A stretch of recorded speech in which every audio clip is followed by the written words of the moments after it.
రాజులు 2వ గ్రంథము 24వ అధ్యాయము. యెహోయాకీము దినములలో బబులోను రాజైన నెబుకద్నెజరు యెరూషలేము మీదికి వచ్చెను.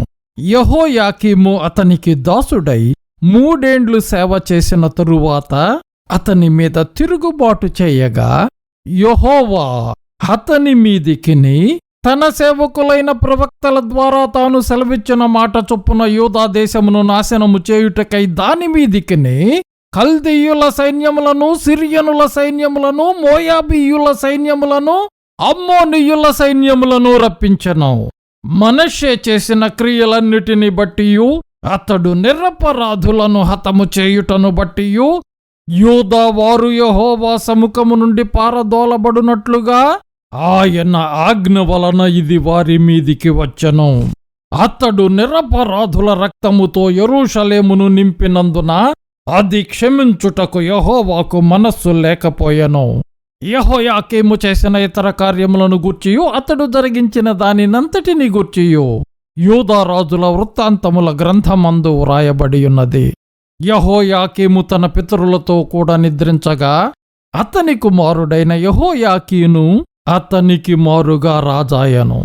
బబులోను రాజు ఐగుప్తు నదికిని యూఫ్రటీసు నదికిని మధ్య ఐగుప్తు రాజు వశముననున్న భూమి అంతటినీ పట్టుకొనగా ఐగుప్తు రాజు ఇక నెన్నటికిని తన దేశము విడిచి బయలుదేరుట మానెను.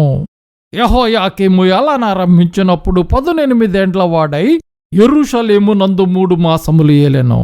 యెరూషలేము వాడైన ఎల్నాతాను కుమార్తెయగు నెహుష్తా అతని తల్లి. అతడు తన తండ్రి చేసిన దానినంతటి ప్రకారముగా యెహోవా దృష్టికి చెడు నడత నడచెను. ఆ కాలమందు బబులోను రాజైన నెబుకద్నెజరు యొక్క సేవకులు యెరూషలేము మీదికి వచ్చి పట్టణమునకు ముట్టడి వేసిరి. వారు పట్టణమునకు ముట్టడి వేయుచుండగా బబులోను రాజైన నెబుకద్నెజరు తానే దాని మీదికి వచ్చెను. అప్పుడు యూదా రాజైన యెహోయాకీనును అతని తల్లియును అతని సేవకులను అతని క్రింది అధిపతులను అతని పరివారమును బయలు వెళ్ళి బబులోను రాజు నొద్దకు రాగా బబులోను రాజు ఏలుబడిలో 8వ సంవత్సరమున అతని పట్టుకొనెను. మరియు అతడు యెహోవా మందిరపు ధననిధిలోనున్న పదార్థములను రాజు ఖజానాలోనున్న సొమ్మును పట్టుకొని ఇశ్రాయేలు రాజైన సొలొమోను యెహోవా ఆలయమునకు చేయించిన బంగారపు ఉపకరణములన్నిటినీ యెహోవా సెలవిచ్చిన మాట చొప్పున తునకలుగా చేయించి ఎత్తికొనిపోయెను.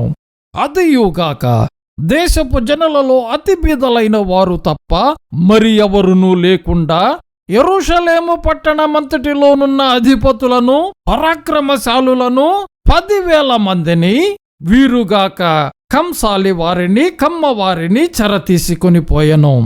అతడు యెహోయాకీనును రాజు తల్లిని, రాజు భార్యలను, అతని పరివారమును, దేశములోని గొప్పవారిని చెరపట్టి యెరూషలేము నుండి బబులోను పురమునకు తీసుకొనిపోయెను.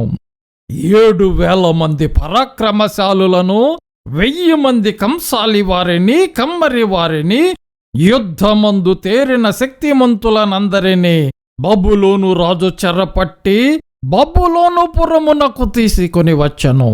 మరియు బబులోను రాజు అతని పినతండ్రి అయిన మత్తన్యాకు సిద్కియాను మారు పేరు పెట్టి అతని స్థానమందు రాజుగా నియమించెను. సిద్కియా ఏలనారంభించినప్పుడు 21 సంవత్సరముల వాడు.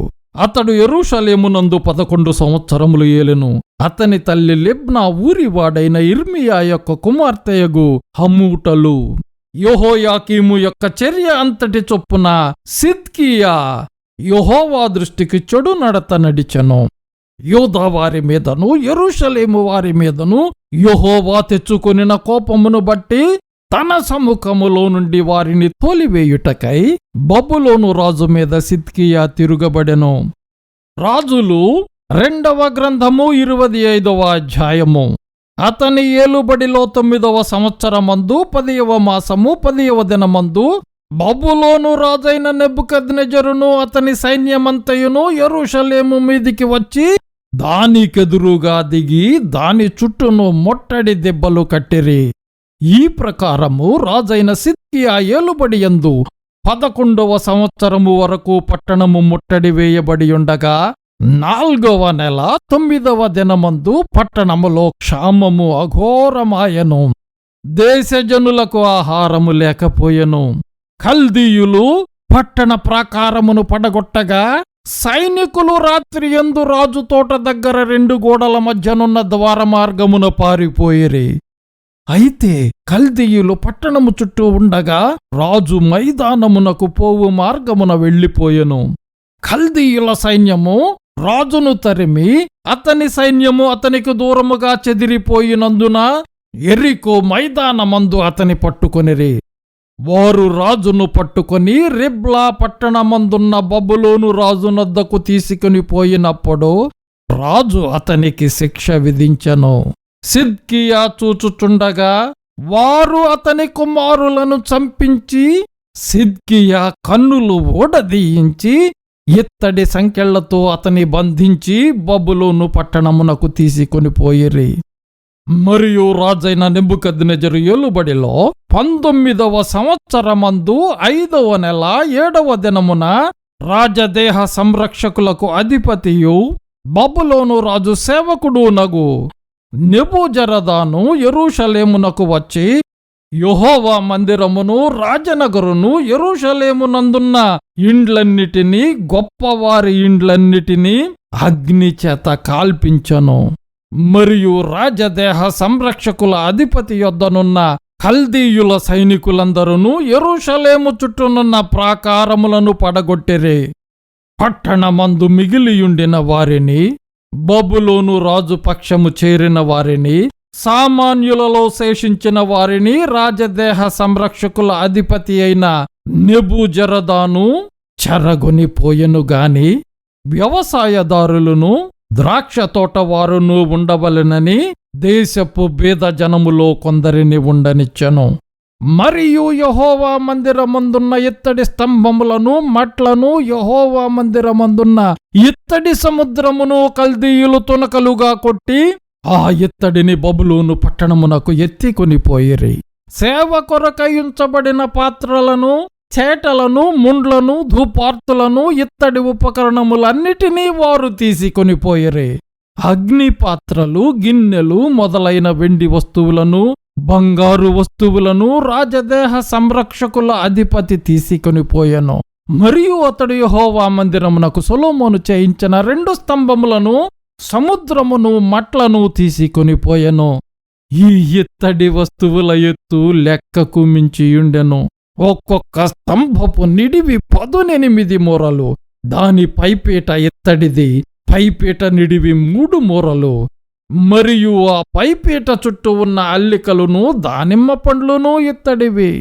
2వ స్తంభమును వీటి వల్లే అల్లిక పని కలిగియుండెను. రాజదేహ సంరక్షకుల అధిపతి ప్రధాన యాజకుడైన షరాయాను, 2వ యాజకుడైన జఫన్యాను, 3 ద్వారపాలకులను పట్టుకొనెను. మరియు ఆయుధస్తుల మీద నియమింపబడి ఉన్న అధిపతిని పట్టణములో నుండి తీసుకొని రాజసముఖమును కనిపెట్టుకునియుండి వారిలో పట్టణములో దొరకిన 5గురిని, దేశపు జనులను సంఖ్య చేయు వారి అధిపతి యొక్క లేఖికుని, సామాన్య జనులలో పట్టణమందు దొరికిన 60 మందిని పట్టుకొనెను. రాజదేహ సంరక్షకుల అధిపతియగు నెబూజరదాను వీరిని తీసుకొని రిబ్లా పట్టణమందున్న బబులోను రాజు నొద్దకు రాగా, బబులోను రాజు హమాతు దేశమందున్న రిబ్లా పట్టణమందు వారిని చంపించెను. ఈ రీతిగా యూదావారు తమ దేశములో నుండి ఎత్తికొనిపోబడిరి.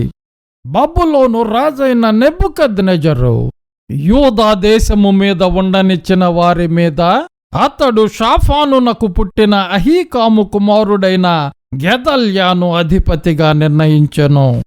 యూదా వారి సైన్యాధిపతులందరూ వారి జనులందరూ బబులోను రాజు గెదల్యాను అధిపతిగా నియమించిన సంగతి విని మిస్పా పట్టణమందున్న గెదల్యా యొద్దకు నెతన్యా కుమారుడైన ఇష్మాయేలును, కారేహు కుమారుడైన యోహానానును, నెటోపాతీయుడైన తన్హుమెతు కుమారుడగు షరాయాయును, మాయకాతీయుడైన యొక్కనికి పుట్టిన యజన్యాను కూడిరాగా గెదల్యా వారితోనూ వారి జనులతోనూ ప్రమాణము చేసి, కల్దీయులకు మనము దాసులమైతిమని జడియవద్దు, దేశమందు కాపురముండి బబులోను రాజునకు మీరు సేవ చేసిన ఎడల మీకు మేలు కలుగునని చెప్పెను.